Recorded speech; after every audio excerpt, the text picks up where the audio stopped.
मित्तर जी जिसने इस कार्यक्रम के लिए बहुत ही यशस्वी प्रयत्न किए तो हमारे मित्र कपिल परमार जी, उनके सभी साथी, महाराणा प्रताप एकता मंच के अभी के प्रमुख और तथा हमारे प्रिय मित्र दौलत सिंह भाटी के सुपुत्र सुरेंद्र भाटे जी, बाबा साहेब पंडित जी, कमलाकर पाटिल, मंच पे विराजमान सभी मान्यवर, मैं आप सभी लोगों को बहुत बहुत धन्यवाद देता हूं कि आज के इस सुनहरे मौसम पे आप सभी लोग यहाँ पे उपस्थित हुए।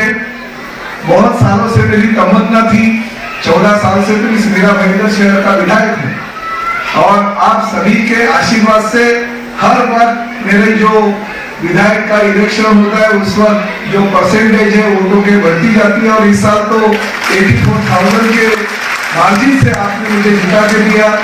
तो हमेशा मेरा ये फर्ज बनता है कि मीरा भाईंदर शहर को मैं मिनी इंडिया के रूप में देखता हूँ, जहाँ पे सभी जाति धर्म के लोग अच्छी तरह से रहते हैं।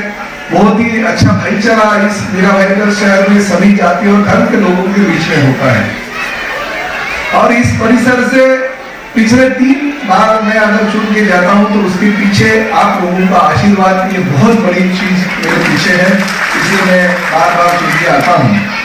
और मैं हमेशा ये सोचता था कि मीरा भाईंदर शहर का विकास सिर्फ मेट्रो नहीं है, सिर्फ पानी की समस्या नहीं है, सिर्फ ड्रेनेज की समस्या नहीं है, सिर्फ कंक्रीट रोड की समस्या नहीं है, बल्कि मीरा भाईंदर का विकास के लिए कल्चरल एक्टिविटीज की होनी जरूरी है। जैसे हमारे मित्र कपिल परमार ने कहा कि जैसे मीरा भाईंदर आर्ट फेस्टिवल, मीरा भाईंदर का नवरात्रों उत्सव हो या मीरा भाईंदर का जो वंडरलैंड का प्रोग्राम हो या अलग अलग कार्यक्रम के रूप में सभी जाति प्रांत के लोगों को हम एक साथ जोड़ने की कोशिश करते हैं और मालिका प्रशासन का हमेशा उसके लिए सहयोग होता है।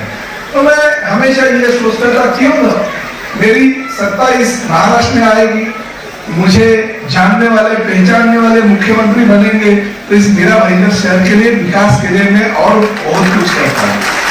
और देखिए भगवान ऊपर वाला देता है तो छप्पर फाड़ के दे देता है, छप्पर मार के देता है। हमारे मित्र तथा इस महाराष्ट्र के लाडले मुख्यमंत्री श्री एकनाथ शिंदे जी पिछले साल वहां पे विराजमान हो गए। मुझे बताया क्योंकि साथ साथ में हम लोग ने राजनीति चालू कर दी थी। 97 में हमने नगर सेवक के रूप में एक साथ राजनीति चालू कर दी है। भले वो महाराष्ट्र के मुख्यमंत्री हो मगर मुझे ऐसा लगता है मैं ही मुख्यमंत्री हूँ। इनका काम उनके साथ इतने सालों से मैं कर रहा हूँ, किसी काम के लिए मुझे कभी जिंदगी में उन्होंने ना नहीं बोला। तो जिस वक्त मुख्यमंत्री बने मुझे ऐसे ही बताया, उन्होंने पूछा कि अरे मैं अभी चीफ मिनिस्टर बन गया, मुझे तो लगता नहीं मैं चीफ मिनिस्टर बना हूँ मगर मेरे हाथ पावर तो अभी आ गया। अरे आपको क्या चाहिए? मैंने बोला मुझे मेरे मीरा भाईंदर शहर और थाने के शहर के लिए विकास के लिए निधि की जरूरत है। उन्होंने पूछा नहीं, मुझे लगा गुवाहाटी में थे हम लोग, आप लोग मुझे लाइव नहीं देख रहे थे, गुवाहाटी में सब लोग हम लोग को हर मिनट में देखते रहते थे। तो मैंने अभी उधर काम भी कुछ नहीं था, सुबह आओ रात में लेट से सब लोग के साथ बातें करके सो जाओ, सुबह उठो नाश्ता करो, दोपहर का खाना खाओ, आराम से सो जाओ, बाद में उठो सबके साथ घुलो मिलो चर्चा करो।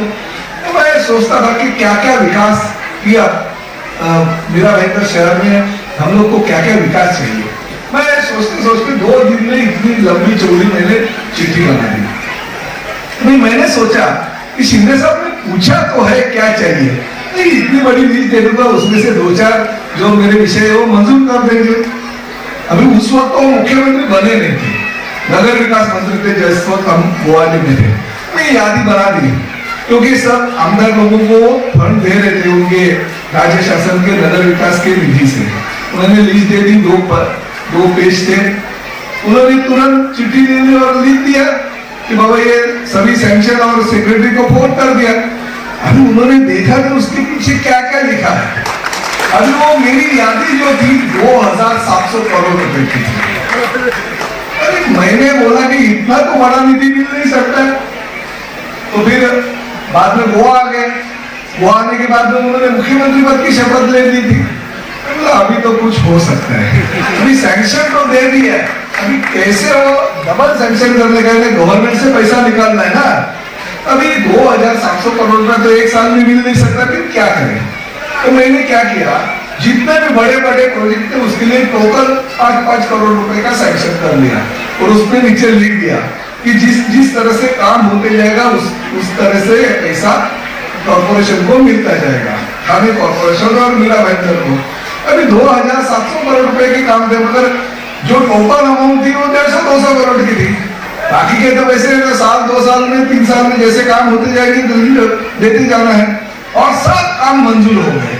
मीरा भाईंदर शहर की जितने काम थे उतने हो गए, मतलब थाने के लिए मंजूर हो गए।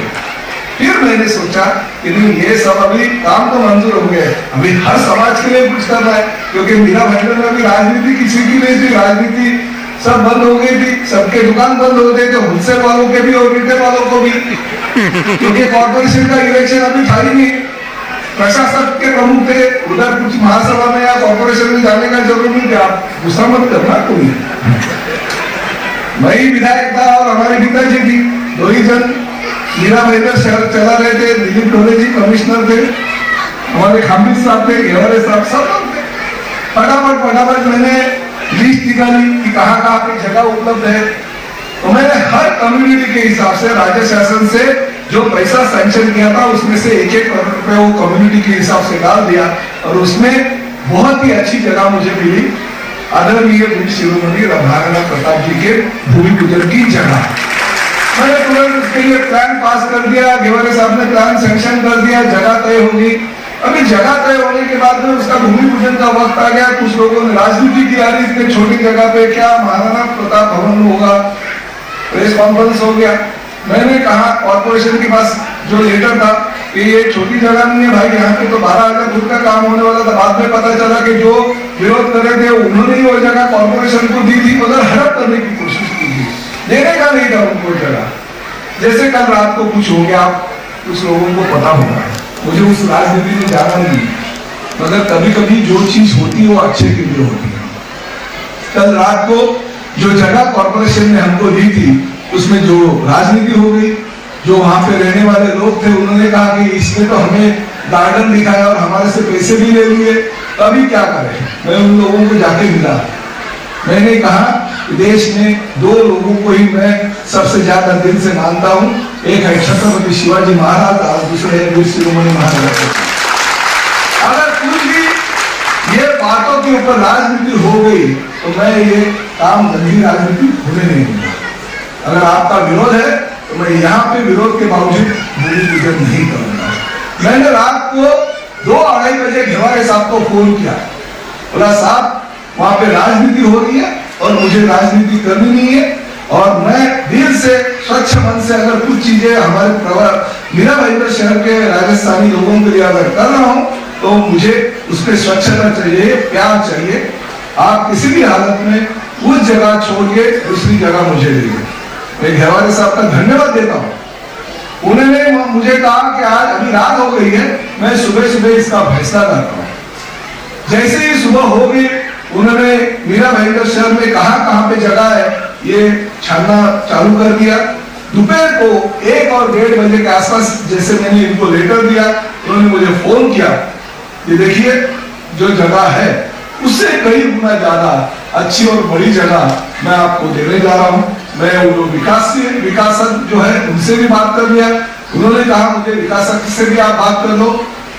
ये जो जगह थी इससे कई गुना ज्यादा बड़ी जगह हमने घेवारे साहब को जो विनती की थी उन्होंने दे दी। खाली जगह ही नहीं, वहां पे खाली 15-20 हजार फुट का कंस्ट्रक्शन ही नहीं होगा, और जोर से ताली बजाना पड़ेगा कि वहां पे महाराणा प्रताप के नाम की लाइब्रेरी भी बनेगी, सबसे बड़ी लाइब्रेरी, एक ग्रंथालय होगा जहां पे हमारे बच्चे जाके हमारे जो पुराने बुक्स है वो पढ़ेंगे, और साथ में अपनी जो तरक्की है भविष्य की, अपनी जिंदगी की, वो भी जिंदगी की तरक्की वहां से करने की कोशिश करेंगे। इतना बड़ा ग्रंथालय वहां पे बनाने जाता हूँ। कभी कभी बोलते हैं भगवान देता है तो छप्पर फाड़ के दे देता है, जो होता है वो अच्छे के लिए होता है। रात को 2-2:30 बजे राजनीति हो गई और दोपहर को 2-2:30 बजे हमें जो चाहिए था उससे कई गुना ज्यादा मिल गया, और तुरंत महापालिका प्रशासन ने वो जगह बदली कर दी।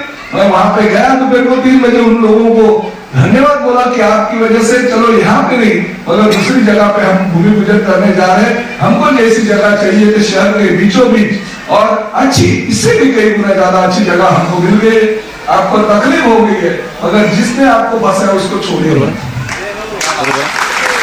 उन्होंने खाली आपको नहीं फंसाया, उन्होंने महापालिका प्रशासन को भी फंसाया, उन्होंने महाराणा प्रताप भवन बनाने के लिए जो लोग आगे आते उनको भी फंसाया। तो ये बातें गलत है। जो ऐसी अच्छे कामों के बीच में अगर गंदी राजनीति करते तो लोग तो उनको उनका रास्ता दिखाएंगे। भविष्य उनके लिए बहुत अंधाकार में है। मैं इसके बारे में ज्यादा कुछ नहीं बोलूंगा मगर धन्यवाद देता हूँ हमारे पुष्पेंद्र सिंह जी राणावत जो हमारे एक जवान के ऊपर है और हमारे कपिल और उनके सभी साथियों ने, जो जगदीश भाई और सभी ने जो मेहनत किया, इसके लिए मैं उनका दिल से धन्यवाद देता हूँ। और खासकर महाराज वो लक्ष्मण सिंह एक फोन किया, सिर्फ एक फोन किया कि लक्ष्मण जी हमारे मीरा भाईंदर शहर के राजस्थानियों का और महाराणा प्रताप को जो मानने वाले लोग हैं उनका ये कार्यक्रम में आपको आना पड़ेगा। एक सेकंड में मुझे कहा, आपने बुलाया और हम चले आए। इतना प्यार सिर्फ आपके लिए ऊपर नहीं है बल्कि सिर्फ राजस्थान के ऊपर नहीं बल्कि महाराष्ट्र के ऊपर भी, महाराष्ट्र के विधायक होने और ये शासन मेरे ऊपर भी इतने सालों से लक्ष्मण जी कर रहे हैं। मैं दिल से आपका पूरे समस्त महाराष्ट्र वासियों की ओर से धन्यवाद देता हूं और एक ही कहना चाहता हूं, इस देश में दो ही वीर अपने आप को सक्षम बनाने के लिए और अपने आप के नेतृत्व में जो विजय उन्होंने प्राप्त कर दी वो छत्रपति शिवाजी महाराज और आदरणीय वीर शिरोमणि वीर महाराणा प्रताप जी को मैं नमन करता हूँ, वंदन करता हूँ। हमारे विक्रम प्रताप सिंह और उनके सभी साथियों का धन्यवाद करता हूँ।